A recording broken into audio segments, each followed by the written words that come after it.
Bismillahirrahmanirrahim. Teman-teman sekalian, satu kali Nabi Shallallahu Alaihi Wasallam itu pernah merasakan kesedihan yang begitu dalam. Kenapa? Karena dua orang yang dicintai oleh beliau Allah ambil usianya. Siapa di antaranya? Yang pertama, beliau kehilangan pamannya yang bernama Abu Talib. Setelah itu kemudian beliau kehilangan istri pertamanya yang bernama Khadijah binti Khuwailid. Tahun itu disebut dengan Amul Huzni, tahun kesedihan. Saking sedihnya keadaan Nabi, saking benar-benar Nabi itu merasa terpukul dengan kehilangan dua orang ini. Ahilman, kenapa Nabi sangat terpukul dengan kehilangan dua orang ini? Karena ketahuilah oleh teman-teman sekalian, dua orang inilah dua orang yang paling punya peran yang sangat fundamental sekaligus strategis dalam dakwah Nabi Shallallahu Alaihi Wasallam. Pertama, misalnya Abu Talib itu pamannya Nabi yang mengurus Nabi setelah ibunya wafat, pembantu Halimatus Sa'diyah wafat, kakeknya Abdul Muthalib wafat, kemudian diasuh oleh pamannya Abu Talib. Banyak orang yang tidak tahu Abu Talib itu pamannya Nabi yang keadaan ekonominya paling miskin di antara banyak paman Nabi yang lainnya. Paman Nabi itu banyak. Abbas lebih kaya pamannya Nabi, Abu Sufyan kaya pamannya Nabi, bahkan Abu Lahab pun itu pamannya Nabi. Tapi yang mengurusnya, mengurusnya adalah Abu Talib yang keadaan ekonominya mungkin paling susah di antara paman-paman yang lainnya. Sekarang Ahilman tanya, kalau teman-teman ada di posisi Nabi, teman-teman ketika kecil diasuh, diurus oleh paman yang keadaan ekonominya miskin, pertanyaan saya, hidup kita nyaman atau tidak enak kira-kira? Nyaman atau kurang enak?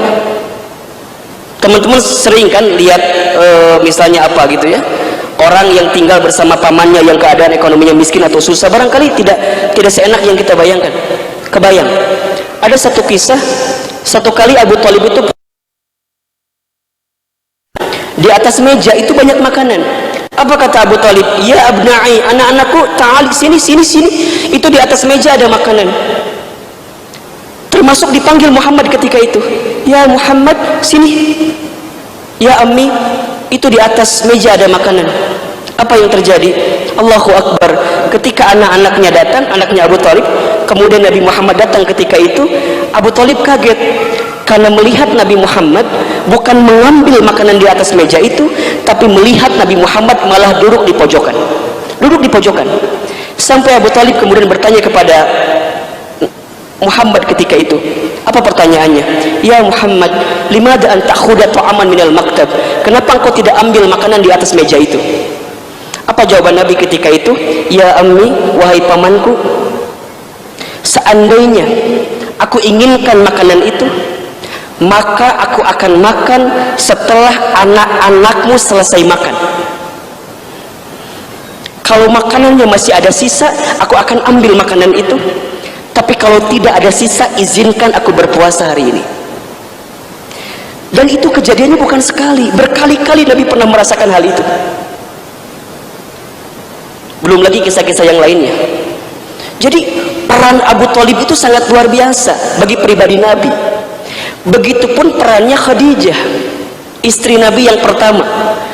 Khadijah itu sampai ada satu bab di kitab hadis Al-Bukhari itu tentang bab manaqib, keutamaan Ahlul Bait, keluarga besarnya Nabi. Di antara babnya ada bab tentang Khadijah. Khadijah itu, Masya Allah teman-teman sekalian, istrinya Nabi yang sampai orangnya sudah wafat, tapi Nabi ketika tertidur ngigonya nyebutin nama Khadijah. Kebayang gak kira-kira? Nabi pernah menikah yang kedua dengan Aisyah, dengan Ummuna Aisyah, dengan Sayyidatuna Aisyah. Ketika tidur Nabi ngigo, yang dipanggil nama Khadijah.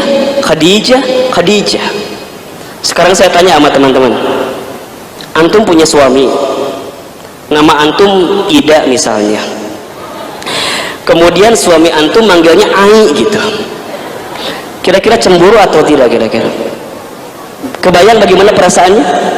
Kebayang kan? Sama nih, Nabi sedang tidur, ada Aisyah ketika itu, Nabi malah memanggil nama Khadijah, Khadijah, Khadijah. Sampai apa kata Aisyah? Wahai suamiku, tadi engkau tertidur, aku mendengar kalau engkau ngigo, tapi menyebut nama Khadijah, Khadijah, Khadijah. Mohon maaf, ini bahasa kasarnya ya. Secantik apa perempuan tua itu? Kata Aisyah. Bukankah dia sudah meninggal? Dan sekarang engkau menemukan aku yang lebih cantik secara paras daripada Khadijah. Kira-kira itu bahasanya. Makanya wajar ya, namanya perempuan. Makanya sifat perempuan yang paling utama itu pencemburu. Jadi kalau antum perempuan tapi nggak punya sifat cemburu, dipertanyakan keperempuanannya. Karena yang namanya perempuan itu memang pencemburu, dan itu wajar. Makanya antum ikhwan, kalau punya akhwat, kalau antum nanti menikah misalnya, dan dia begitu cemburu, itu wajar.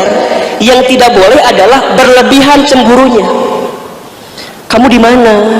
Lagi ngapain? Semalam berbuat apa? Nih jadi datanya ke orang pertanyaan. Jadi kalau dia perhatian, merasa cemburu nggak jadi masalah. Tapi kan ada yang berlebihan ya. Dia baru makan nih bareng di meja makan, baru berapa menit, tiba-tiba ditanya, udah sampai mana? Garasi. Belum kemana-mana, tapi saking ketakutan dan berlebihan cemburunya. Jadi kalau perempuan cemburu itu nggak jadi masalah. Makanya antum nih akhwat, kalau nanti antum diizinkan oleh Allah dalam waktu dekat menikah, insya Allah, kurang kenceng aminnya itu, tapi emang masih lama kayaknya sih ya gitu. Kalau nanti diberikan kesempatan menikah dalam waktu dekat, kemudian punya suami, maka di antara sikap pertamanya antum sebagai perempuan bagaimana menjaga hati suami itu. Dan itu wajar-wajar saja. Sampai kata Nabi apa jawaban ketika itu? Ya Aisyah, wahai istriku, memang engkau istriku yang paling cantik secara fisik hari ini, bahkan engkau adalah seseorang yang aku cintai. Tapi ketahuilah, sampai hari ini, bahkan sampai kapanpun, Khadijah tidak akan pernah hilang dalam perasaanku. Kenapa? Sampai Aisyah bertanya, limaza? Kenapa ya Rasulullah? Kenapa? Bukankah engkau sudah menemukan aku yang baru?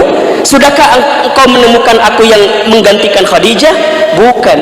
Karena Khadijah menempati posisi yang sangat luar biasa. Di saat orang lain memusuhiku, maka orang yang pertama kali mencintaiku adalah Khadijah. Di saat orang menjauhiku, orang yang mendekatiku adalah Khadijah. Di saat orang mengkhianatiku, maka orang yang pertama kali membelaku adalah Khadijah. Khadijah. Bahkan teman-teman, ada satu kisah. Satu kali Nabi itu gini, satu kali Nabi itu duduk, kemudian Khadijah tiduran di atas pahanya Nabi, kepalanya. Kebayang?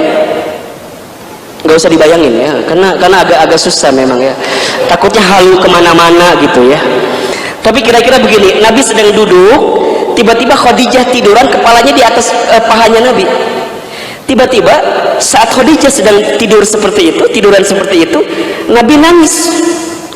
Ketika Nabi nangis, eta air mata nate nyurucut gitu, karena keningnya Khadijah gitu, menetes ke keningnya siapa? Khadijah. Apa yang terjadi? Khadijah kaget. Apa kata Khadijah? Suamiku. Nggak kabayang telenovelanya kan, langsung kabayang gitu. Ini telenovela, ini emang percakapan yang ada gitu ya. Suamiku, kenapa engkau menangis? Apa jawaban Nabi ketika itu? Khadijah, sungguh aku mencintaimu tiada tara. Pernah teman-teman dikatain seperti itu? Pernah sama dia itu loh, yang entah kemana lah sekarang orangnya gitu. Nabi kemudian bilang, sungguh aku mencintaimu tiada tara. Sampai kata Khadijah, summa, kemudian apa ya Rasulullah? Khadijah, aku tidak pernah terbayang bagaimana kalau kemudian nanti engkau wafat, siapakah orang yang akan menyayangiku? Siapakah orang yang akan mencintaiku? Sungguh aku tidak mau kehilanganmu wahai istriku Khadijah. Yang sudah nikah pernah nggak suaminya bilang kayak gitu? Kalau belum, suruh bilang latihan dari sekarang, biar ada perasaan yang begitu dalam, kira-kira begitu ya. Apa jawaban Khadijah ketika itu? Khadijah angkat tangannya, kemudian disusut apa namanya? No, disusutnya bahasa Indonesia, dihapus gitu. Di apa namanya tuh? Dielap, dielap. Maliknya kieu atuh asap tengeunahkeun. Di apa? Di itulahnya. Diusap. Diusap pakai tengeunahkeun oke, dielap kumaha. Ya kira-kira diginilah. Di apa?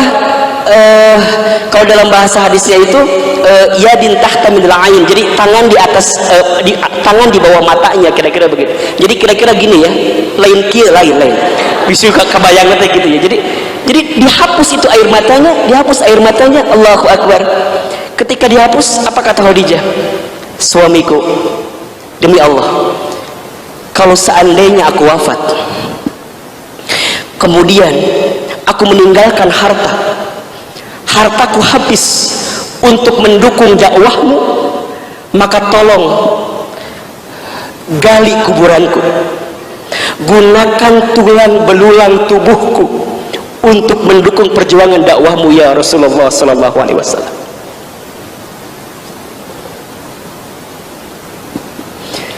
Jadi sampai memberikan segalanya gitu loh.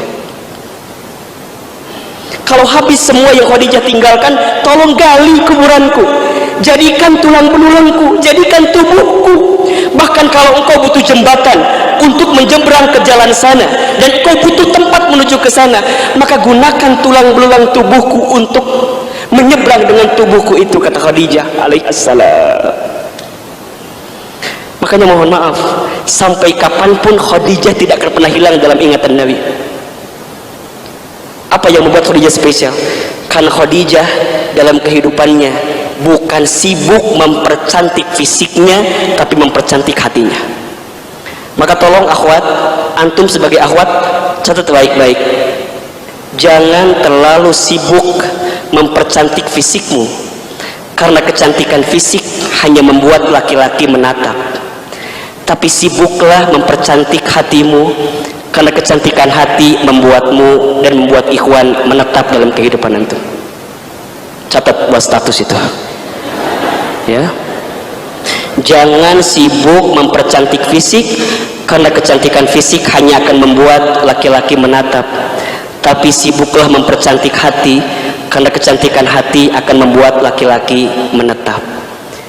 Sampai kemudian Nabi kehilangan dua orang ini, amul huzni. Apa yang terjadi? Ketika Nabi merasakan kesedihan yang sangat luar biasa, maka datanglah Jibril alaihissalam. Datanglah Jibril alaihissalam. Apa yang Jibril sampaikan? Masya Allah.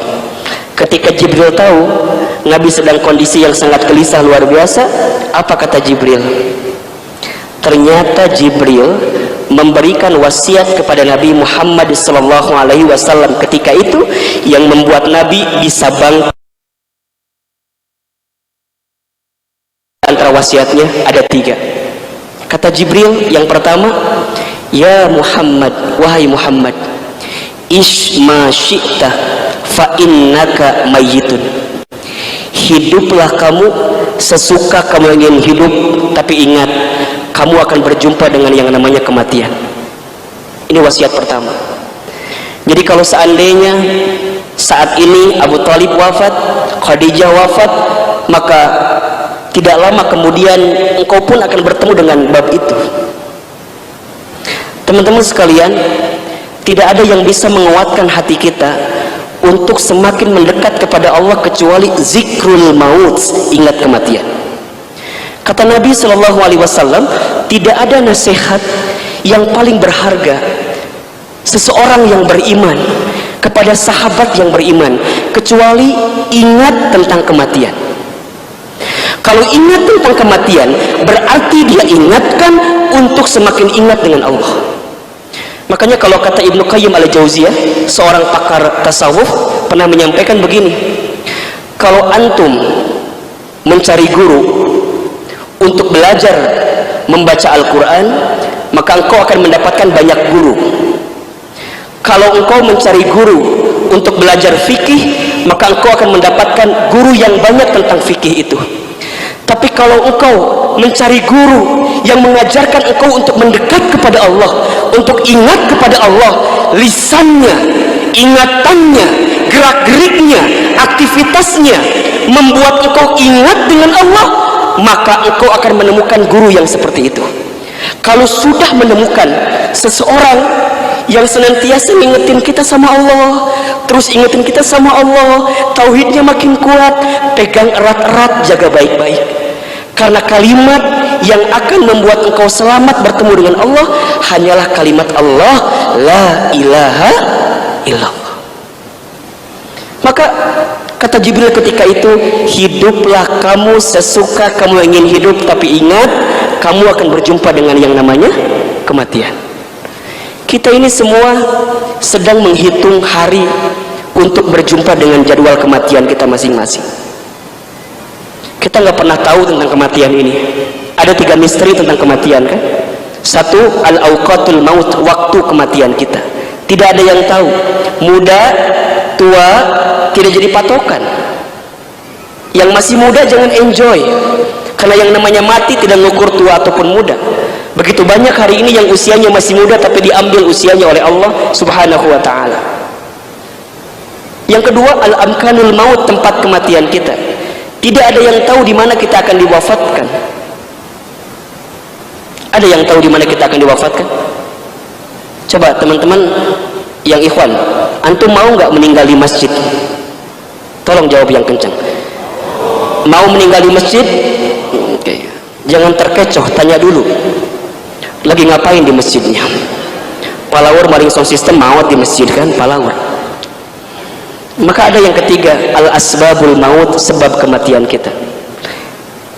Kita tidak bisa menerka-nerka kapan wafat kita, tidak bisa menerka di mana wafat kita, tapi yang bisa kita urai dan rangkai dari sekarang adalah ingin seperti apa wafat kita. Innamal mar'u yumitu fil hayat illa ma zatihi fil hayati dunya. Setiap manusia akan diwafatkan oleh Allah sesuai dengan kebiasaannya saat hidup di dunia. Banyak orang yang hari ini sibuk mikirin hidup enak, tapi sedikit yang mikirin bagaimana wafat dalam keadaan enak.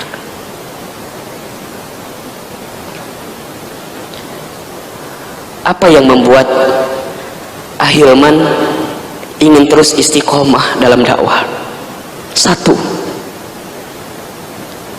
alasannya karena Ahilman tidak pernah tahu, barangkali inilah saat-saat terakhir kita menyampaikan kebaikan di hadapan teman-teman sekalian. Makanya orang kalau udah ingat mati, dia akan merasa dicas dalam tubuhnya untuk semakin mendekat taat kepada Allah. Teman-teman kalau lagi futur nih, kalau lagi di bawah, lagi nggak semangat, udah ingat kematian aja. Nasihat yang paling berharga. Maka kata Jibril kepada Muhammad ketika itu, isma syi'ta fa innaka mayyitun. Hiduplah kamu sesuka kamu ingin hidup, tapi ingat, kamu akan berjumpa dengan yang namanya kematian. Teman-teman kalau mau berbuat maksiat biar nggak jadi, ingat mati. Pasti nggak jadi, lupa, maksiat lagi. Ingat lagi, nggak maksiat, maksiat lagi, lupa lagi. Udah gitu aja. Teman-teman, akhwat, kalau ada yang nge-DM nggak jelas, langsung aja. Assalamualaikum ukhti, ingat mati, gitu aja. Itu biasanya nggak diterusin, biasanya udah selesai. Udah nggak jelas kayak gitu. Allahu Akbar. Yang kedua, wasiatnya kata Jibril begini, wa ahbib man syi'ta fa innaka mufarrikuh. Ya Muhammad, cintailah siapapun orang yang ingin kamu cintai, silahkan, tapi ingat, kamu akan berpisah dengan orang yang kamu cintai itu. Bisa jadi kamu yang berpisah dengan orang yang kamu cintai, atau orang yang kamu cintai memisahkan duluan dengan diri kamu. Ahilman punya orang tua. Orang tua Ahilman sudah wafat. Ayah wafat saat saya usia kelas 6 SD menjelang kelas 1 SMP. Ibunda wafat ketika saya menjelang masuk kuliah kelas 3 SMA, kira-kira begitu.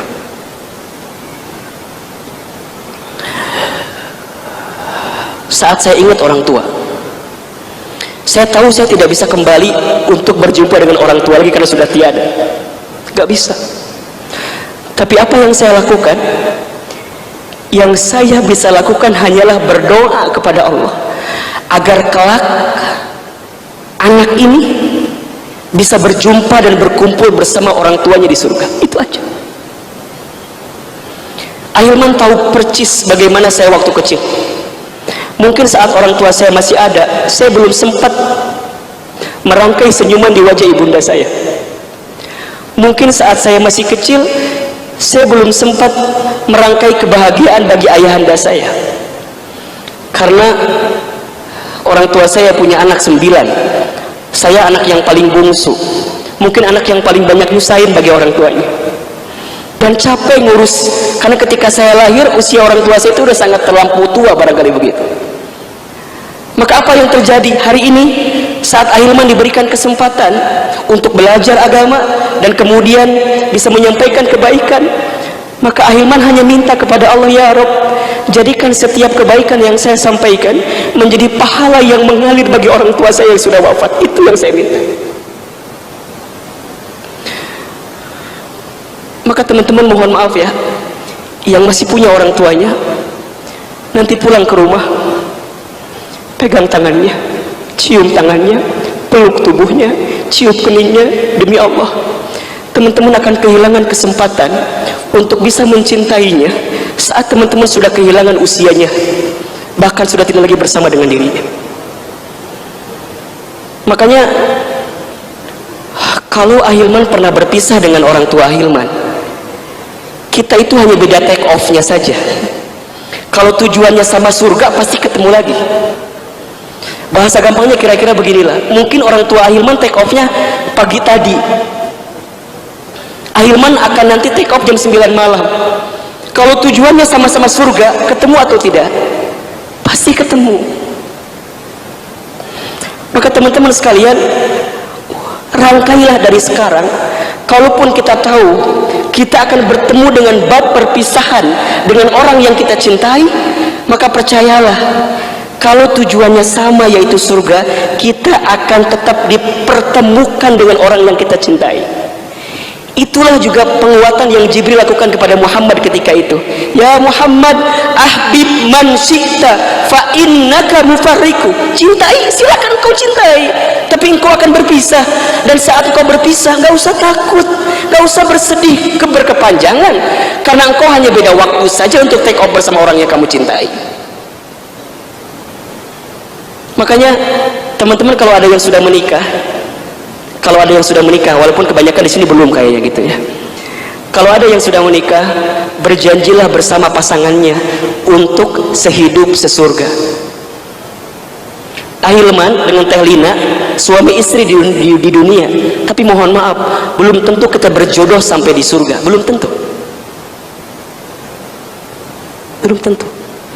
Makanya kalau teman-teman pernah menemukan ayat seseorang yang baik kan akan ketemu dengan yang baik, pernah ketemu ayat itu? Seseorang yang buruk akan ketemu dengan yang buruk. Mohon maaf, itu konteksnya tidak serta-merta dalam urusan dunia, tapi yang paling kekal, engkau akan berjumpa bersama dengan yang baik itu nanti di mana? Di surga. Dan banyak kisahnya. Ada seorang suami yang suaminya soleh, kalau istrinya tidak soleh, maka mohon maaf, istrinya tidak akan pernah bersama dengan suaminya di surga. Kisah siapa? Nabi Nuh alaihissalam. Satu kali Nabi Nuh pernah bertanya kepada Allah, ya Rabb, ya Allah, mana istriku, mana anakku? Apa jawaban Allah ketika itu? Ya Nuh, laisa min ahlik, mereka bukan keluargamu, jangan pernah menyebutkan nama mereka. Padahal di dunia mereka bersama, tapi kenapa tidak disebut keluarga? Karena saat bersama di dunia tidak meniti jalan untuk mendekat taat kepada Allah Subhanahu wa taala. Ada lagi yang lain. Siapa? Asiyah dengan Firaun. Asianya soleha, Firaunnya tidak soleh. Apa yang terjadi? Mereka dipisahkan di surga. Bahkan Asia ketika dizalimi oleh Firaun hanya minta kepada Allah, najini baitan fil jannah, ya Allah tolong ganti rasa sakit hatiku dengan rumah di surga, kata Asia ketika itu. Diganti dengan surga. Tapi ada yang suaminya salah, istrinya juga salah. Keluarga siapa? Abu Lahab. Abu Lahab itu teman-teman, neraka itu belum diciptakan, tapi tempat yang sudah menempati kapling pertamanya siapa? Abu Lahab. Kebayang nggak? Ada satu surat Al-Lahab kan, hafal ayatnya barangkali. Tabbat yada abi lahabi wa tab ma aghna anhu maluhu wa ma kasab sayasla naran dzatal lahab. Lihat, wa imra'atuhu hammalatal hatab fi jidiha hablum mim masad. Ada tempat neraka, tangannya sudah menyentuh neraka. Karena akibat siapa? Wamro'atuhu, istrinya membawa kayu bakar yang membakar tubuhnya siapa? Abu Lahab. Tapi ada yang keluarga, suami istri, mereka bersama di dunia bahkan sampai ke surga. Ada keluarga Ibrahim, mungkin teman-teman tahu kisahnya ya. Kemarin Ustaz Muhajir ceritakan bagaimana ketauhidan dan keikhlasan Nabi Ibrahim bersama keluarganya. Nabi Muhammad, ya Allahu Akbar. Kita kan berharap seperti itu, Ustaz. Kita pengen ngumpul bareng-bareng dengan siapapun yang kita cintai. Makanya pernah Ahilman tulis di quotes Ahilman Fauzi kalau tidak salah, saya bilang seperti ini. Dalam urusan jodoh terutama ya. Jodoh itu sudah tercatat, tak mungkin tersesat. Kalau engkau tidak disatukan di dunia, percayalah, tulang rusuk tidak akan pernah berpisah dengan pemiliknya. Kalau tidak di dunia, maka engkau akan disatukan di surga. Jadi gimana? Kalau dia udah nikah sama yang lain, kumaha kudu minta maut suamina kumaha itu? Bukan. Maksudnya, kalau teman-teman pernah mengalami satu skenario di mana seseorang yang kita inginkan tidak menjadi milik kita, kita tidak pantas berkata-kata buruk tentangnya. Tugas kita adalah mendoakan tentang kebaikannya. Nah, inilah perkaranya yang barangkali sedang viral hari ini. Ku lepas dengan ikhlas. Ikhlas itu bukan berarti diam pasrah, bukan begitu. Makanya nanti ada dua istilah, ada ikhlas, ada ridho. Pernah dengar ini ya? Ada ikhlas, ada ridho. Bukan rizki ridho, bukan ya. Ini ada ikhlas, ada ridho. Bukan mentang-mentang itunya rizki jadi rizki ridho, lain-lain.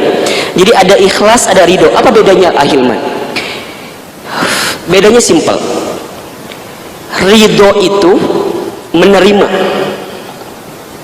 sesuatu yang Allah gariskan, takdirkan dalam kehidupan kita dengan keyakinan terbaik, itu namanya ridho.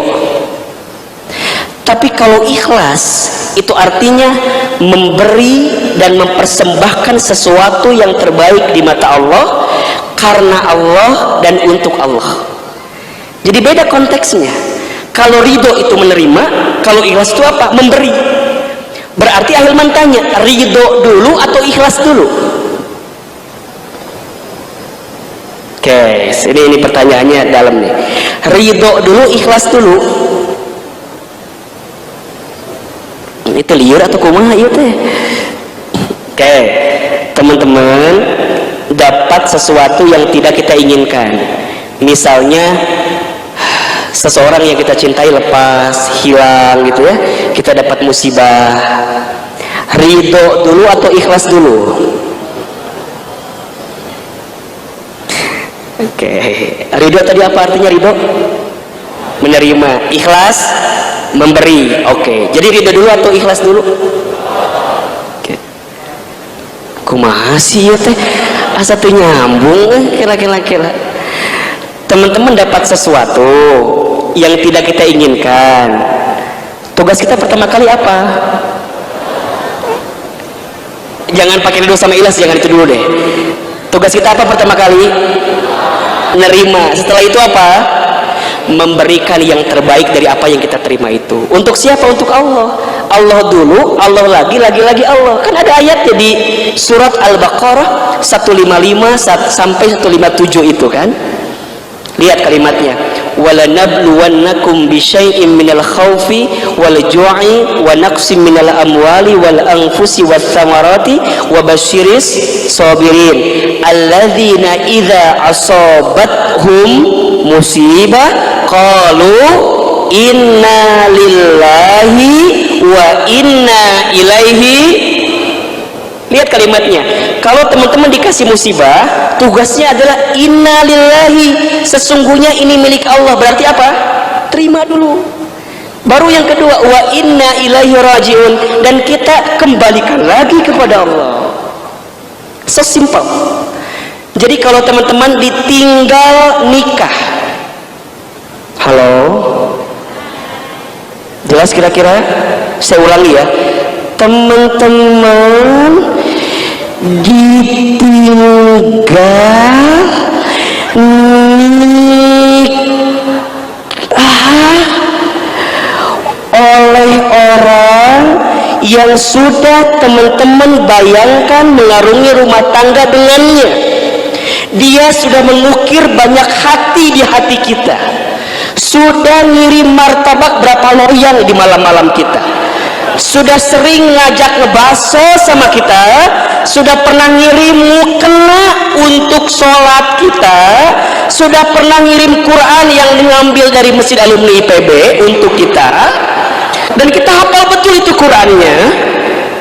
Dan tidak ada hujan, tidak ada gelombang, kita dapat kabar seseorang itu yang sudah kita ekspektasikan menjadi pasangan kita pergi meninggalkan kita. Sakit atau tidak?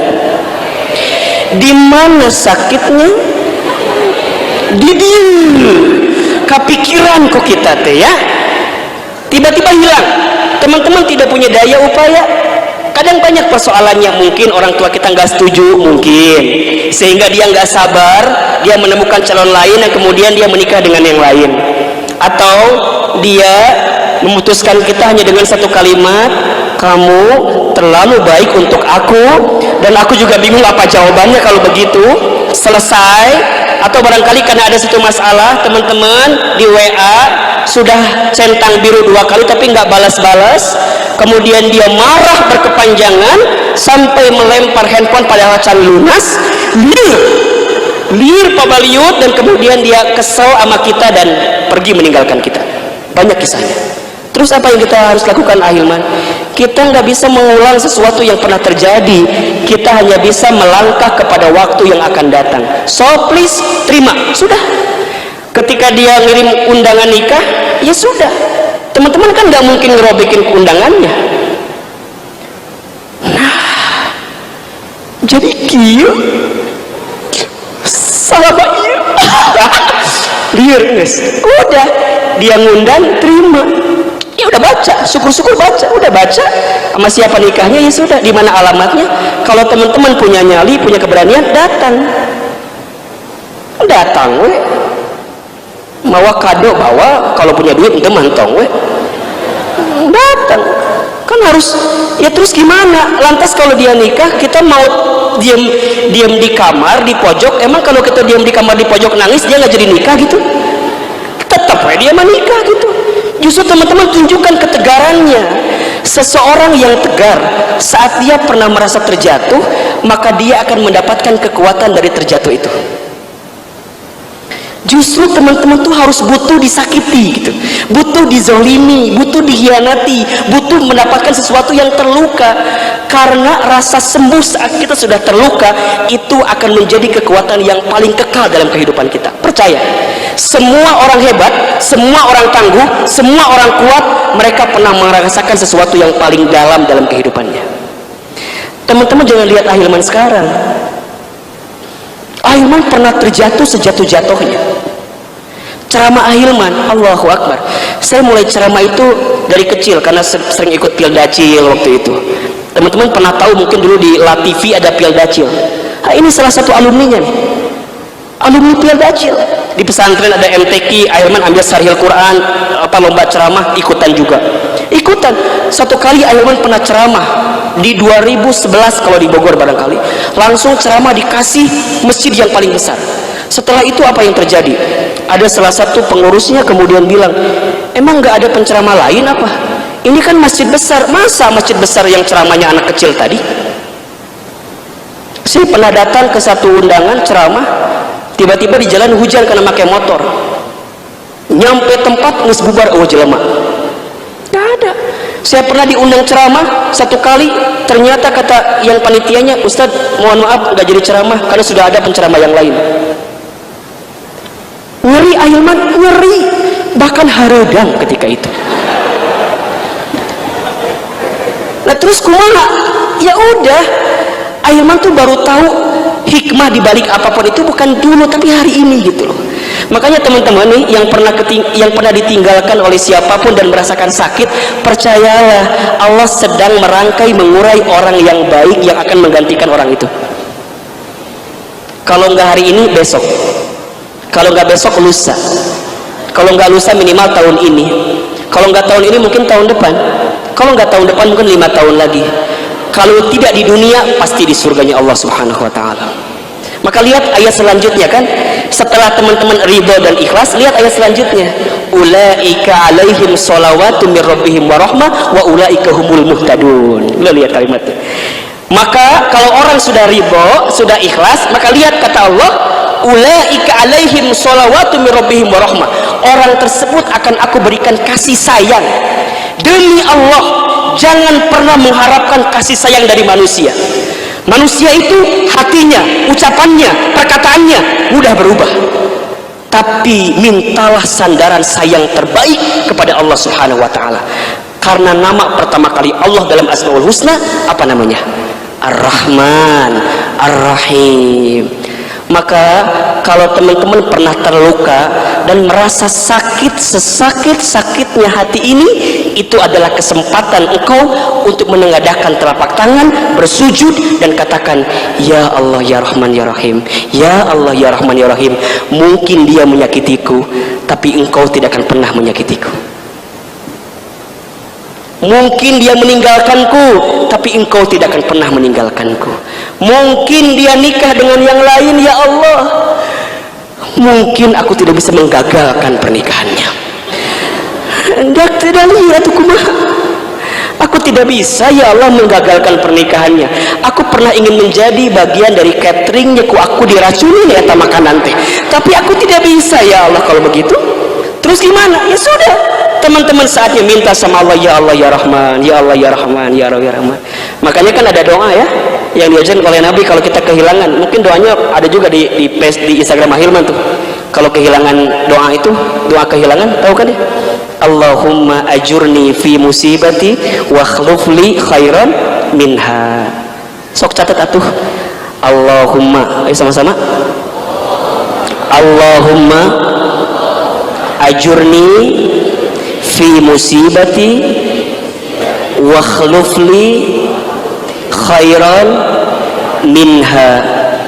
Artinya sama-sama ya, ya Allah berikan pahala kepadaku, berikan kebaikan kepadaku atas musibah yang menimpaku.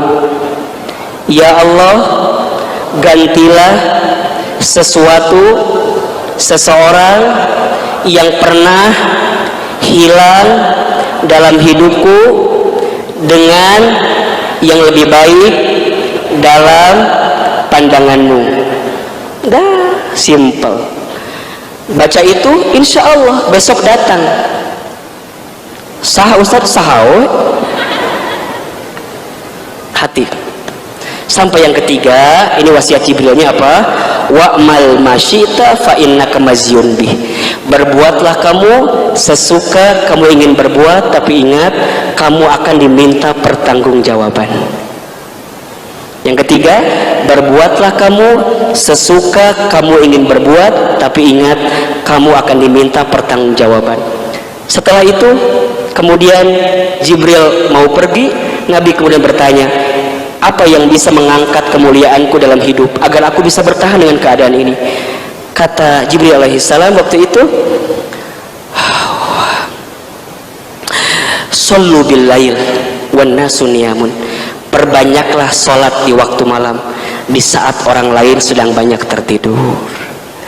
Ternyata teman-teman sekalian, kalau kita pernah merasakan sakit-sakitnya, pernah terluka, pengen ngadu sama Allah, pengen curhat sama Allah, maka carilah kesempatan di waktu malam, sepertiga malam, di saat orang sedang tertidur. Minta sama Allah. Kan ada istilah di sepertiga malam ya. Lagunya siapa itu teh kemarin teh? Meni apa? Kan ada istilah apa, ditikung di sepertiga malam katanya ya. Ya memang dahsyat sekali. Salat malam itu dahsyat sekali teman-teman sekalian. Dahsyat sekali. Maka bismillah ya, mulai hari ini ku lepas dengan apa? Bukan, apa dulu yang pertama? Ridho dan ikhlas. Jadi kita terima dulu, baru kita perbaiki apa yang bisa kita perbaiki. Mudah-mudahan ini bisa menguatkan teman-teman semua dan bisa meneguhkan ketauhidan kita di hadapan Allah Subhanahu wa taala. Silakan Ahilman sangat terbuka, jika ada yang mau bertanya saya kembalikan kepada Ujang Ahmad Sidik, AUJ. Teman sudah kenal belum dengan beliau? Coba berdiri dulu. Ini namanya AUJ. Follow Instagramnya apa aja? Udah dijual. @sidik_ua ya. Betul. @sidik_ua. Insya Allah masih sendiri insya Allah. Ayo mendoakan dalam waktu dekat. Amin ya Allah ya Rabbal Alamin. Baik, kita intermezzonya sudah cukup ya. Syukur Ustaz atas materinya. Berikutnya saya akan berikan kesempatan untuk Ikhwan terlebih dahulu yang ingin bertanya kaitan dengan kurelakan, kuridokan dengan ikhlas gitu ya. Masalah ya. Kulepas dengan ridho dan ikhlas gitu ya. Dari Ikhwan ada? Baik, silakan.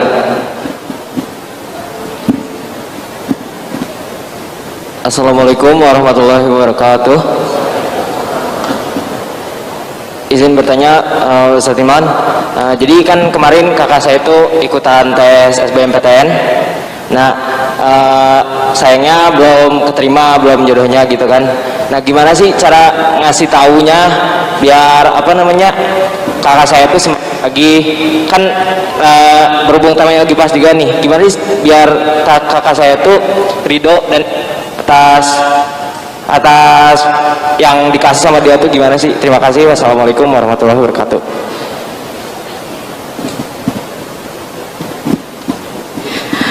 Ada yang kemarin ikut SBMPTN di sini? Oke. Dapat atau enggak?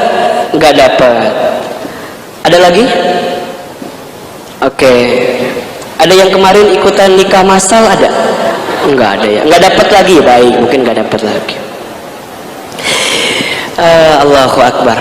Pertama begini ya, untuk bisa ikhlas itu sesuatu yang perlu kita keluarkan pertama kali adalah sikap untuk husnuzon sama Allah. Apa itu Ahilman husnuzon? Husnuzon itu berprasangka baik, tapi bukan hanya berprasangka baik. Kalau menurut Ahilman, husnuzon itu bisa lebih besar dari itu semua. Memang semua berangkat dari sini dulu, ininya harus nerima dulu. Katakan sama Allah bahwa tidak mungkin Allah menakdirkan sesuatu kepada kita kecuali Allah tahu yang terbaik bagi kita. Maka mohon maaf, sesuatu yang baik menurut kita belum tentu baik menurut Allah, tapi sesuatu yang baik menurut Allah pasti baik untuk kita. Surat Al-Baqarah 216. Engkau menyangka sesuatu itu baik padahal di mata Allah buruk. Engkau menyangka sesuatu itu buruk padahal di mata Allah baik. Maka sikap pertama langsung husnuzon, katakan kepada Allah, ya Allah, ini kemauanmu, ini keinginanmu, engkau tahu mana yang terbaik untuk hambamu ini ya Allah. Maka ingat ya, kalau sudah husnuzon itu biasanya nanti akan ketemu jalan-jalan yang terbaik. Ahilman itu dulu waktu SMA di pesantren Darul Arqam, saya kelas 3 SMA nya kan di Amerika ya. Saya berangkat ke Amerika harusnya 1 tahun, tapi karena ada kasus waktu itu bom Bali di Indonesia, saya dipulangkan kembali ke Indonesia, diganti ke Jepang ya. Jadi harusnya setahun di Amerika, jadi 6 bulan di Amerika, 6 bulan di Jepang. Setelah itu Ahilman pulang ke Indonesia. Setelah pulang ke Indonesia dapat beasiswa berangkat ke Tripoli University Libya Timur Tengah. Karena dulu kakak kita berangkat ke sana, Ustadz Adi Hidayat. Jadi Adi itu dengan Ahilman satu pesantren, beda angkatan, beda 4 tahun angkatannya. Jadi 4 tahun kalau tidak salah. Jadi biasanya lulusan terbaik dari pesantren itu dibawa ke Libya. Qadarullah, izin Allah, waktu itu Ustadz Adi lulusan terbaik angkatannya, Ahilman lulusan terbaik angkatan Ahilman waktu itu. Kemudian kita berangkatlah ke Libya. Tapi ketika sampai di situ, Allahu Akbar, ada terjadi kasus Muammar Gaddafi waktu itu. Libyanya rusuh. Pulanglah ke Indonesia kembali. Awalnya sebelum berangkat ke sana, Ahilman tuh kuliahnya pengen di Bogor, di IPB. Kenapa? Karena Teh Lina ke IPB waktu itu. Ini jujur-jujuran aja. Ahilman itu sama Teh Lina love-nya dari dulu banget. Makanya Ahilman tuh termasuk orang yang setia pisan gitu ya, nggak bisa berganti dengan cinta yang lain gitu ya. Saya nggak pernah kebayang kalau Teh Lina nggak ada gitu. Ya mungkin nikah lagi lah mungkin ya, tuh biar ya nggak usah bayangkan macam-macam gitu. Jadi karena Teh Lina keterima PMDK ke IPB, Ahilman juga ikut ke IPB gitu. Tapi apa yang terjadi? Teh Lina dapat beasiswa ke Jogja. Jadi orang ke Bogor menena ke Jogja. Udah, Ahilman nggak bisa ngapa-ngapain, ikutanlah tes ke Libya itu. Tapi ya qadarullah, sampai di sana pun juga nggak jadi kuliah di sana. Pulanglah ke Indonesia. Di Indonesia bingung karena anak yatim piatu, kuliahnya bagaimana? Sampailah diambil oleh Muhammadiyah karena waktu itu beasiswanya dari Muhammadiyah. Nah, dikenalkanlah dengan orang tokoh yang dulu waktu dia berangkat pun ke Jordan dari Muhammadiyah beasiswanya. Orang itu namanya, mungkin teman-teman tahu ya, Ayahanda Dr. Muhammad Syafi'i Antonio yang punya tazkiyah itu, pakar ekonomi syariah di Indonesia. Diambillah oleh beliau menjadi anak angkatnya beliau, disekolahkanlah di kampus tazkiyah namanya. Ahilman nggak pernah kebayang, teman-teman, kampus tazkiyah itu dulu sebelum sekarang disentul, dulu dekat IPB kecil. Ah, itu jelas lah. Nah, iya sekolah teh kieu-kieu amat, leutik gitu. Dibanding pesantren saya aja, saya nggak pernah nyangka kuliah di sini. Dulu di pesantren punya prestasi dan segala macam, kebayangnya bukan begini gitu. Tapi apa yang terjadi? Ya udah jalanin aja, husnuzon. Singkat cerita, Ahilman jalanin, terima itu, berikan prestasi terbaik. Akhirnya lulus 3,5 tahun, 4 tahun. Kebetulan izin Allah waktu itu jadi wisudawan terbaik. IPK-nya nggak gede-gede banget waktu itu, cuma berapa ya? 3,99 kalau tidak salah. Waktu itu kemudian kuliah di situ jadi wisudawan terbaik. Di tazkiyah itu kalau jadi wisudawan terbaik ada 3 hadiahnya. 1, berangkat umroh gratis. 2, jadi asistennya Pak Syafi'i Antonio. Yang ketiga dikasih beasiswa S2. Kalau Ahilman tidak nerima, waktu nggak keterima ke sana, nggak dapat ini, mungkin nggak akan jadi itu. Tapi sikap pertama merencanakan yang terbaik bagi kita. Maka tunggulah keajaiban-keajaiban yang akan Allah hadirkan kalau kita bisa terima. Makanya kalau yang tadi kakaknya nggak keterima SBMPTN, bilang aja, Kak, tenang Kak, terima aja. Kakak mau dapat beasiswa. Kok kamu tahu? Iya, kan dari orang tua kita kan ya, minimal gitu. Jadi insya Allah, Allah tuh nggak pernah zolim sama hambanya. Yang sering kali zolim kita sama Allah. Setuju apa enggak? Allah tuh nggak pernah ninggalin kita. Kita yang sering banyak ninggalin Allah. Banyak orang yang percaya sama Allah, tapi sedikit orang yang mempercayakan hidupnya sama Allah. Maka terima. Pertamanya apa? Husnuzon ya. Kalau sudah husnuzon, ingat rumusnya. Apa yang kita rasakan menentukan apa yang kita pikirkan. Apa yang kita pikirkan menentukan apa yang kita ucapkan. Apa yang kita ucapkan menentukan apa yang kita lakukan. Apa yang kita lakukan menentukan kebiasaan. Apa yang menjadi kebiasaan akan menentukan nasib kita dalam kehidupan. Jadi semua dirangkai. Pertamanya sini dulu, husnuzon. Baru yang kedua ikhtiar. Kalau gak keterima SBMPTN terus gimana? Ya udah cari kampusnya aja. Kan sekarang ada jalur mandiri misalnya ya, mau masuk UI misalnya, ujian SIMAK UI yang secara apa manual, apa bukan manual, maksudnya itu apa, gitulah pokok namanya, langsung masuk bisa, lewat ini bisa, lewat ini bisa, atau lewat kampus swasta juga bisa, atau mau nunggu setahun bimbel dulu juga bisa. Pilihan kembali kepada teman-teman. Ikhwan akhwat kakaknya, akhwat ya mungkin ketemunya sama ikhwan nanti terjadi kuliah nikah ujung nama. Kalau Allah punya rencana sama kita. Makanya teman-teman jangan terlalu khawatir lah dengan dunia ini ya. Tenang aja. Ahilman tuh nggak tahu kenapa ya, makin kesini makin yakin aja gitu ya tentang dunia itu, bahwa tidak akan tertukar semuanya tuh. Kalau kita sudah kuat tauhidnya lillahi ta'ala, Allah kasih jalan lah, kasih jalan. Mungkin teman-teman sering lihat ya Ahilman syuting dengan salah satu ustadz di MNC TV mungkin. Ahilman dapat pelajaran tuh dapat banget ya, terutama tentang lillahi ta'ala. Ternyata teman-teman begini ya, kita itu baca Quran, ngaji, apapun itu niatnya harus karena Allah. Kalau bukan karena Allah, malah bukan jadi sesuatu kebaikan, malah jadi kemadorotan. Apapun itu. Makanya selalu bersihin hati terus, ya bersihin hati terus. Dan gak usah takut dengan hal-hal yang sifatnya, mohon maaf ya, kita percaya bahwa ada makhluk lain selain kita, yaitu jin. Tapi gak usah terlalu khawatir dengan itu semua. Ya. Karena ingat, orang yang dekat dengan Allah, percaya dengan Allah, Allah berikan jalan.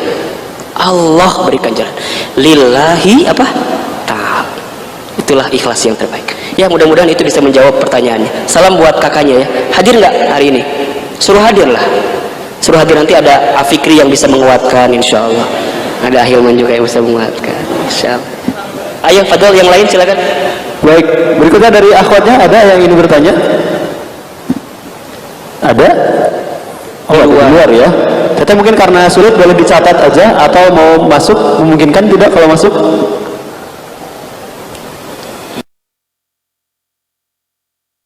Masuknya lewat pintu ya teh, jangan lewat jendela ya, agak jeleng lewat jendela mah. Baik, mungkin sambil menunggu teteh itu masuk, ada satu pertanyaan lagi Ustaz. Ini yang di belakang Uje nggak apa-apa? Ada, boleh silakan. Yang pakai masker. Maju ke depan karena semuanya pakai masker. Apa namanya? Sinyalnya ya kurang bagus, yang harus agak di depan.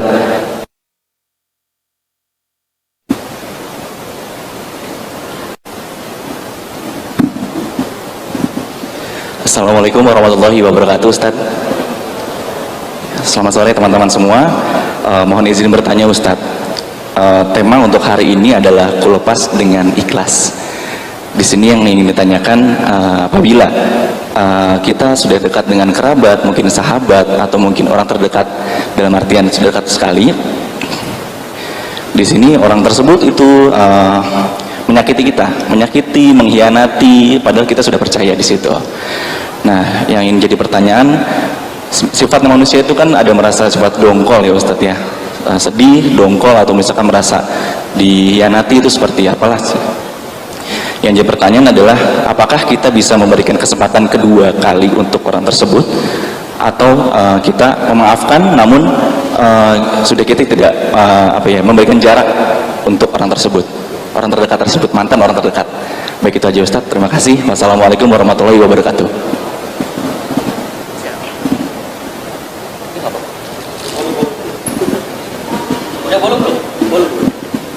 Sudah. Ada, tapi tinggal untuk akhwat, di atas ada 2 orang. Apa tadi pertanyaan sih? Iya, ini pertanyaannya berat sekali. Ahilman, bagaimana cara kita bisa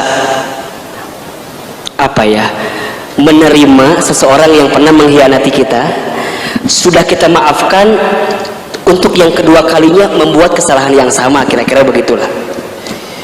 Kudu kumahakeun kieu kira-kira ya. Udah kita maafin, tapi dia malah melakukan.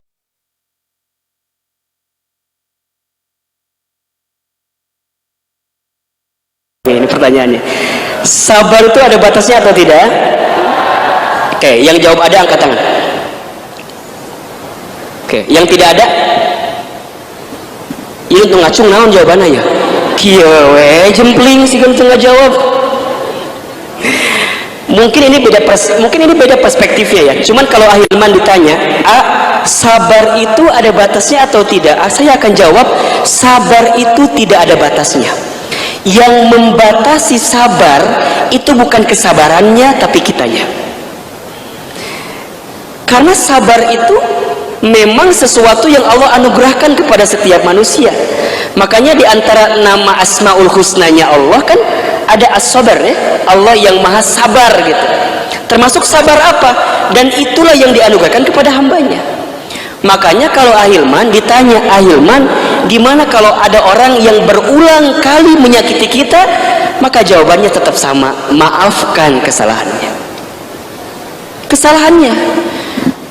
Mungkin kita sudah mempertaruhkan perasaan kita, sakit ya, terus kalau kita dengki dengan dia apakah selesai perasaan sakit itu? Kan tidak juga. Lebih baik kita maafkan, biarkan menjadi urusan Allah dengan dirinya atas kesalahan yang sudah dia perbuat. Tapi ingat, ada maafkan, ada lupakan.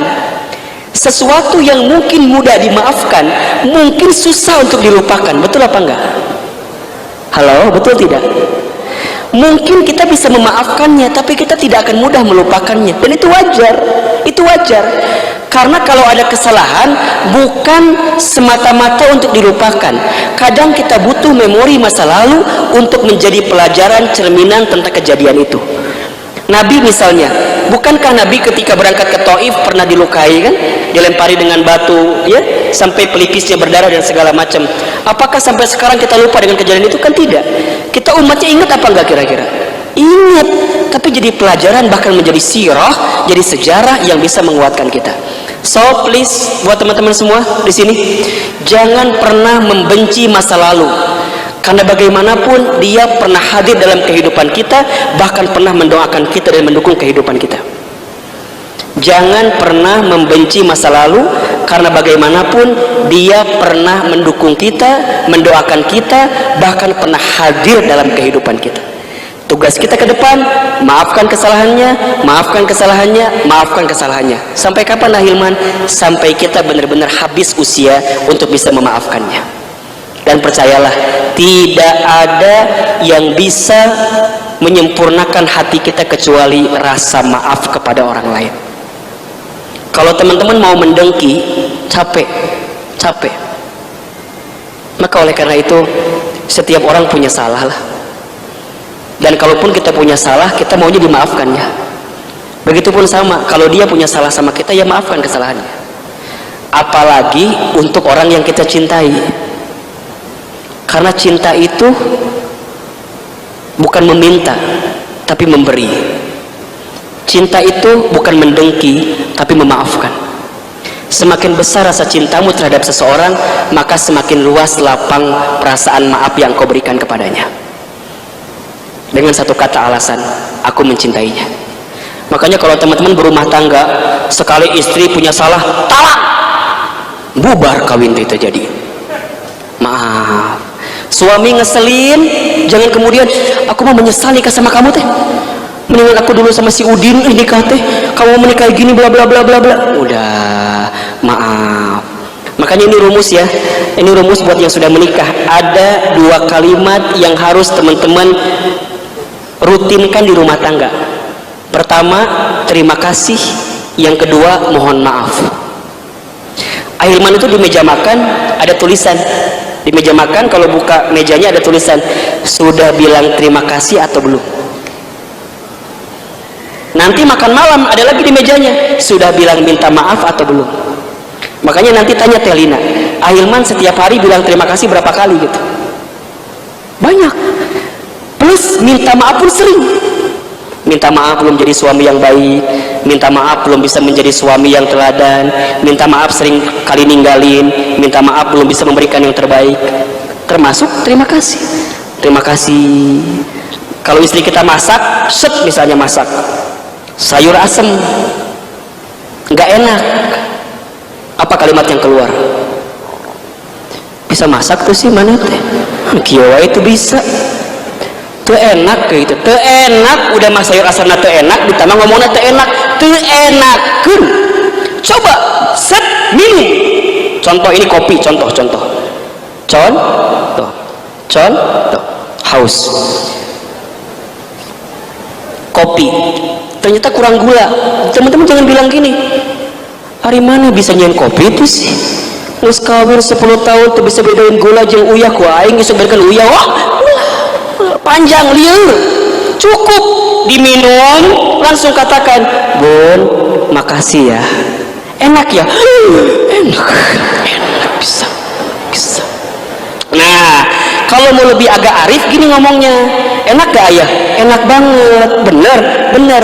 Tapi bunda, ayah teh udah lama kangen tidak pernah minum kopi berdua sama bunda. Gitu. Terus kumaha ayah? Bunda mau nggak minum kopi sama ayah di cangkir yang sama?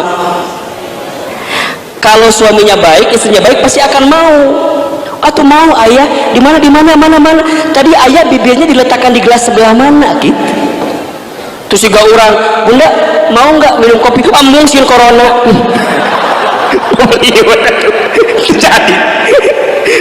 Jadi mesra. Jadi ya di rumah tangga ini di awal ya, makanya Ahilman kalau khutbah nikah itu biasanya itu yang Ahilman selalu bilang gitu ya, jangan marah, jangan mudah marah. Mungkin firman Tehana waktu Ahilman khutbah nikah juga perasaan itu yang Ahilman sampaikan, sejengkel-jengkel apapun jangan marah. Auji juga waktu belum nikah waktu itu ya kan pernah latihan kita gladi resik waktu itu ya. Ahilman khutbah nikah, beberapa orang yang mungkin Ahilman pernah khutbah nikahnya itu jangan mudah marah sama istri, sama pasangan. Kan jelas hadisnya, la taghdab walakal jannah. Eta teh hadis dari TK geus hafal. Anak Ahilman aja si Yasmin itu hafal bener. Ayah, la taghdab walakal jannah, hafal. Asup kamar, la taghdab. Jadi itu teh hadis yang simpel, sederhana, tapi kita jarang lakukan. Betul apa enggak? Jangan marah untuk apa? Surga. Udah, jangan marah teman-teman.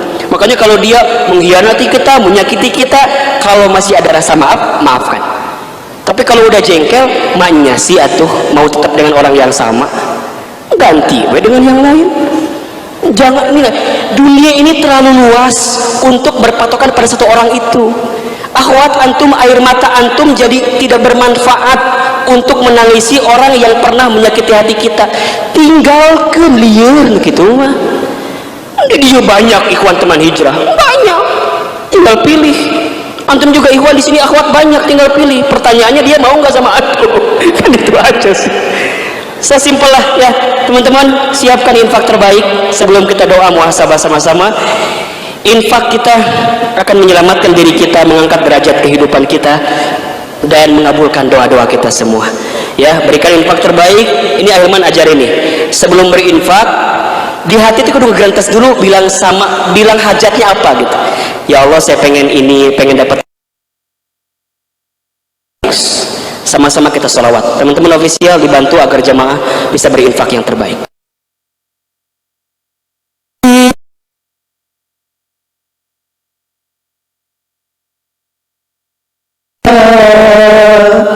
Ya Rasul, salam alaika. Ya Habib, salam alaika. Salawatullah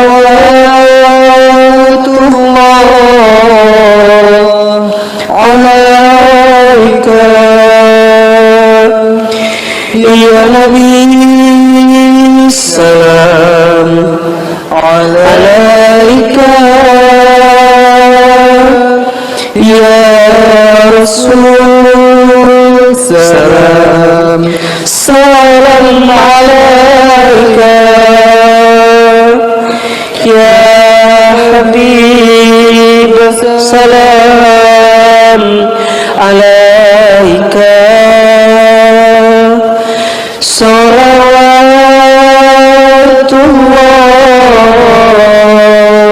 alaika. Tasbih, tahmid, tahlil dan takbir. Subhanallah walhamdulillah wa la ilaha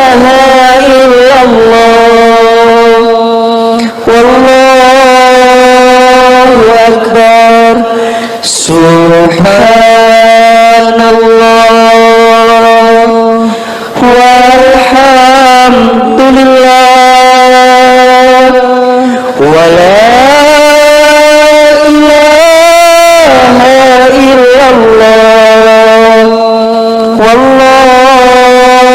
akbar, subhanallah walhamdulillah wa la ilaha illallah wallahu akbar. Mudah-mudahan yang berinfak semua dibalas oleh Allah Subhanahu wa taala dengan balasan terbaik, dengan pahala terbaik. Ala hadhihi niyyah wa ala kulli niyatin shalihah. Al-Fatihah.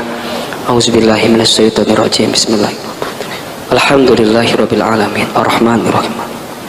Iyyaka na'budu wa iyyaka nasta'in. Ihdinas siratal mustaqim. Siratal ladzina an'amta 'alaihim ghairil maghdubi 'alaihim waladdallin. Istighfar 3 kali.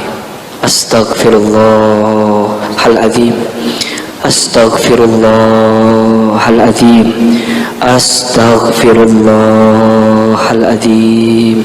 Angkat kedua telapak tangan kita, tundukkan kepala kita, tutup kedua mata kita, hadirkan Allah di hati kita, ucapkan pelan-pelan, Allah, Allah, Allah. Sama-sama kita beristighfar. Bayangkan semua kesalahan kita, bayangkan semua dosa-dosa kita, bayangkan semua maksiat-maksiat kita. Kita minta sama Allah agar Allah mengampuni semua dosa-dosa kita. Teman-teman, hidup ini gak lama, sebentar. Besok, lusa, kita barangkali akan dipanggil menuju Allah. Bekal apa yang sudah kita persiapkan? Bekal apa yang sudah kita persiapkan? Sudahkah kita yakin saat kembali kepada Allah, Allah panggil kita dengan panggilan terbaik? Ya ayyatuhan nafsul mutmainnah, irji'i ila rabbiki radiyatan mardiyah, fadkhuli fi ibadi wadkhuli jannati.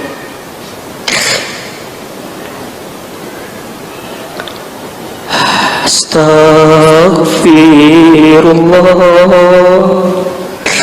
Rabbal baraya, astaghfirullah minal khotaya. Sabar-sabar. Astaghfirullah. Bayangkan dosa-dosa kita. Ingat saat kita berbuat dosa. Astaghfirullah minal khotaya. Angkat kedua. Astaghfirullah. Minta sama Rabbal baraya. Astaghfirullah minal khotaya. Aminkan dalam hati masing-masing. Auzubillahi minasyaitonirrajim.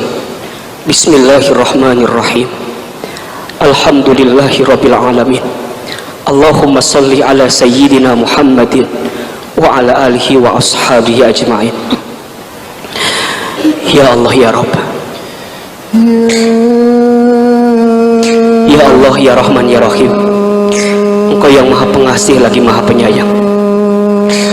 Ya Allah ya Basir ya Sami, Engkau yang maha melihat maha mendengar setiap keluh kesah kami. Ya Allah ya Syahid, Engkau yang maha menyaksikan setiap isi hati kami. Ya Allah ya Mujib, Engkau yang maha menjawab, maha mengabulkan setiap doa permintaan kami. Ya Allah ya Rabb, sore ini kami semua menengadahkan kedua telapak tangan, seraya kami menutup kedua mata kami ya Rabb. Di masjid ini, di tempat yang mulia ini, setelah kami taklim sore ini ya Rabb, kami mohon ampun kepadamu ya Allah.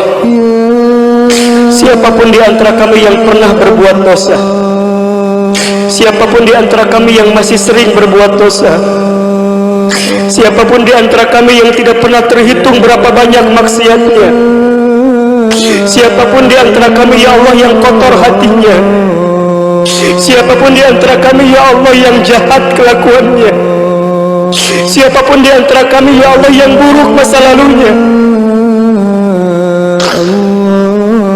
siapapun di antara kami yang hina dina kelakuannya,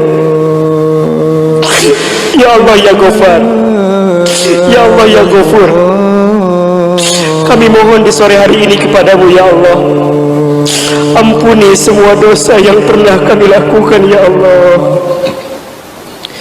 اغفر لنا ذنوبنا يا غفار. Ampuni ya Allah semua dosa-dosa kami ya Allah, dari mulai dosa yang kecil sampai dosa yang besar, dosa yang kami sembunyikan rapat-rapat sampai dosa yang kami buat terang-terangan, dosa yang kami sengaja sampai dosa yang tidak kami sengaja. Allah, Engkau mencatat betul rapi dosa-dosa kami. Mungkin kami pintar menyembunyikan di hadapan manusia, tapi di hadapanmu tidak ada setitik dosa pun kecuali Engkau catat ya Rabb. Dosa mata dari pernah melihat yang haram, dosa lisan pernah berbohong, ingkar janji, khianat, menghina, merendahkan, menggibah.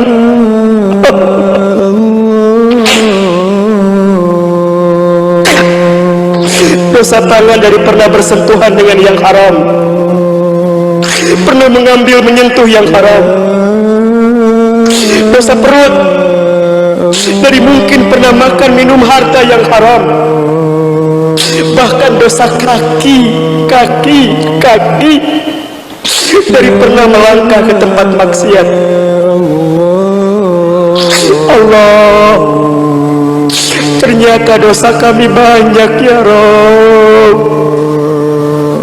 tapi kami masih sombong, masih angkuh, masih merasa suci, masih sering menyalahkan orang lain, padahal dosa kami banyak.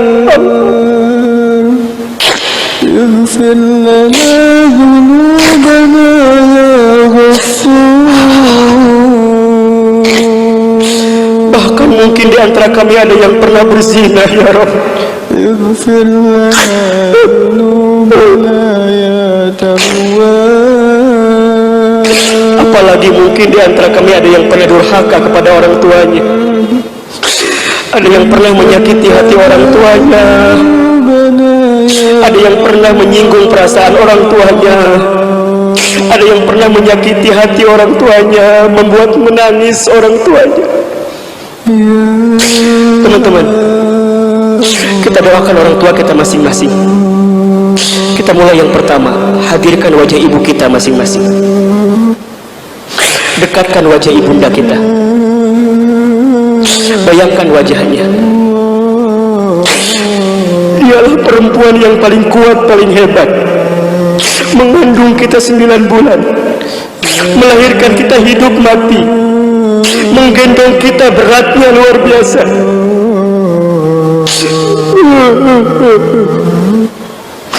Panggil ibu, mama.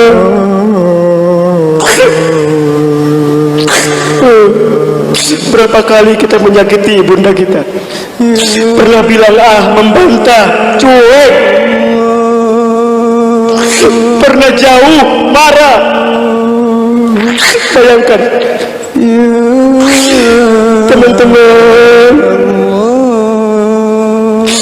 bilang saja tidak boleh itu, sedangkan mulut ini pernah berkali-kali bilang ma.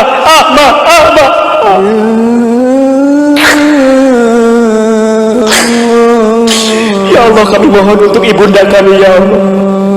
Seandainya ibu kami masih hidup ya Allah, panjangkan usia ibunda kami ya Allah. Sehat afiatkan ibunda kami ya Allah. Bahagiakan ibunda kami di hari-hari tuanya ya Rabb. Izinkan tangan ini menggenggam tangan ibunda umroh haji Allah.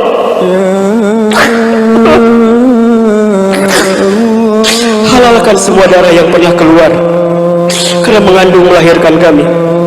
Halalkan air susu yang pernah kami minum saat kami bayi. Halalkan kebaikannya.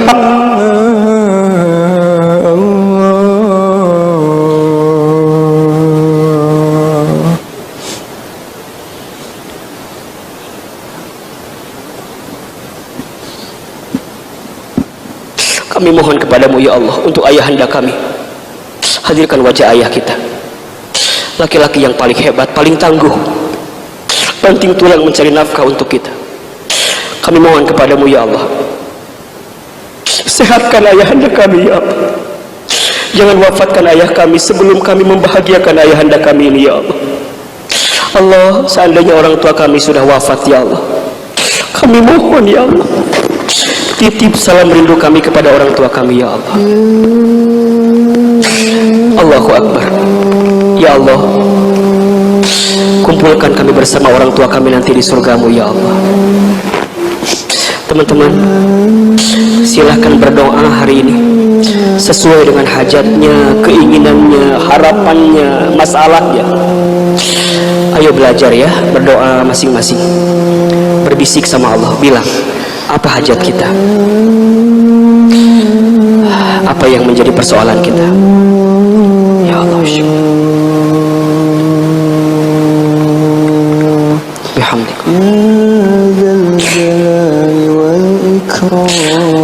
Apa yang sedang kita rasakan, seandainya bisa menangis, menangislah, karena Allah tahu betul bagaimana perasaan hati ini. Ayo, yang masih terluka, yang masih sakit hatinya, yang masih merasa terhianati, minta sama Allah ya Rabb. Allah, amin. Bismillahirrahmanirrahim. Amin. Amin.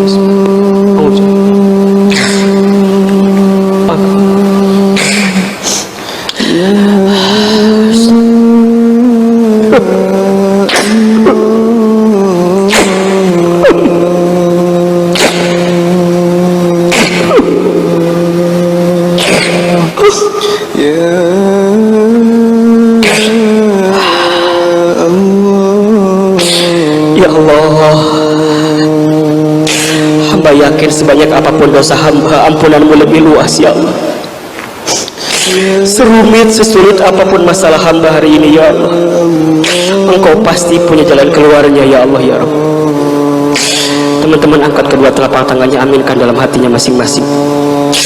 Allahumma inna nas'aluka salamatan fid din wa afiatan fil jasad wa ziyadatan fil ilmi wa barakatan fil rizqi rahmatan indal maut wa maghfiratan ba'dal maut. Allahumma hawwin alaina fi sakaratil maut wan najata minan nari wal afwa indal hisab. Allahumma ajurni fi musibati wa akhlif li khairan minha. Allahumma ajurni fi musibati wa akhlif li khairan minha. Allahumma ajurni fi musibati wa akhlif li khairan minha. Ya Allah ya Rabb, tanamkan sikap ridho terhadap takdirmu dalam hati kami ya Allah. Tanamkan sikap ridho, sikap nerima ya Allah dengan apapun yang datang dalam kehidupan kami. Kemudian tanamkan keikhlasan dalam hati kami ya Allah untuk meniti jalan ini lebih baik ke depannya ya Rabb. Allah, jangan keluarkan kami hari ini di masjid ini kecuali Engkau ampuni dosa-dosa kami.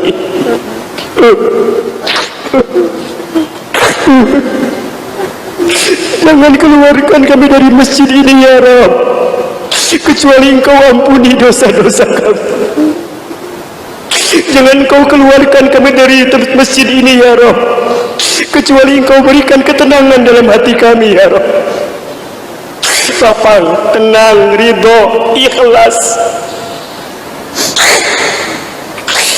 Ya Rabb, ya Rabb, kami mohon kepadamu, kabulkan doa-doa kami ya Allah. Rabbana taqabbal minna innaka antas samiul alim wa tub alaina innaka antat tawwabur rahim. Ya Allah, kami mohon kumpulkan kami semua teman hijrah nanti di surga-Mu ya Allah. Jangan pisahkan persahabatan kami ya Allah. Kami bersama di dunia ya Allah, kelak kami semua bertetangga di surga ya Rabb. Maka siapapun di antara kami ya Rabb yang Kau izinkan masuk surga ya Rabb, kami mohon kepadamu ya Allah, izinkan kami memanggil nama-nama sahabat teman hijrah kami ini ya Rabb. Rabbana hablana min azwajina wa dzurriyyatina qurrata a'yun waj'alna lil muttaqina imama. Hasbunallahu wa ni'mal wakil, ni'mal maula wa ni'man nasir. Rabbana atina fid dunya hasanah wa fil akhirati hasanah wa qina azabannar. Subhana rabbika rabbil izzati amma yasifun wa salamun alal mursalin walhamdulillahi rabbil alamin.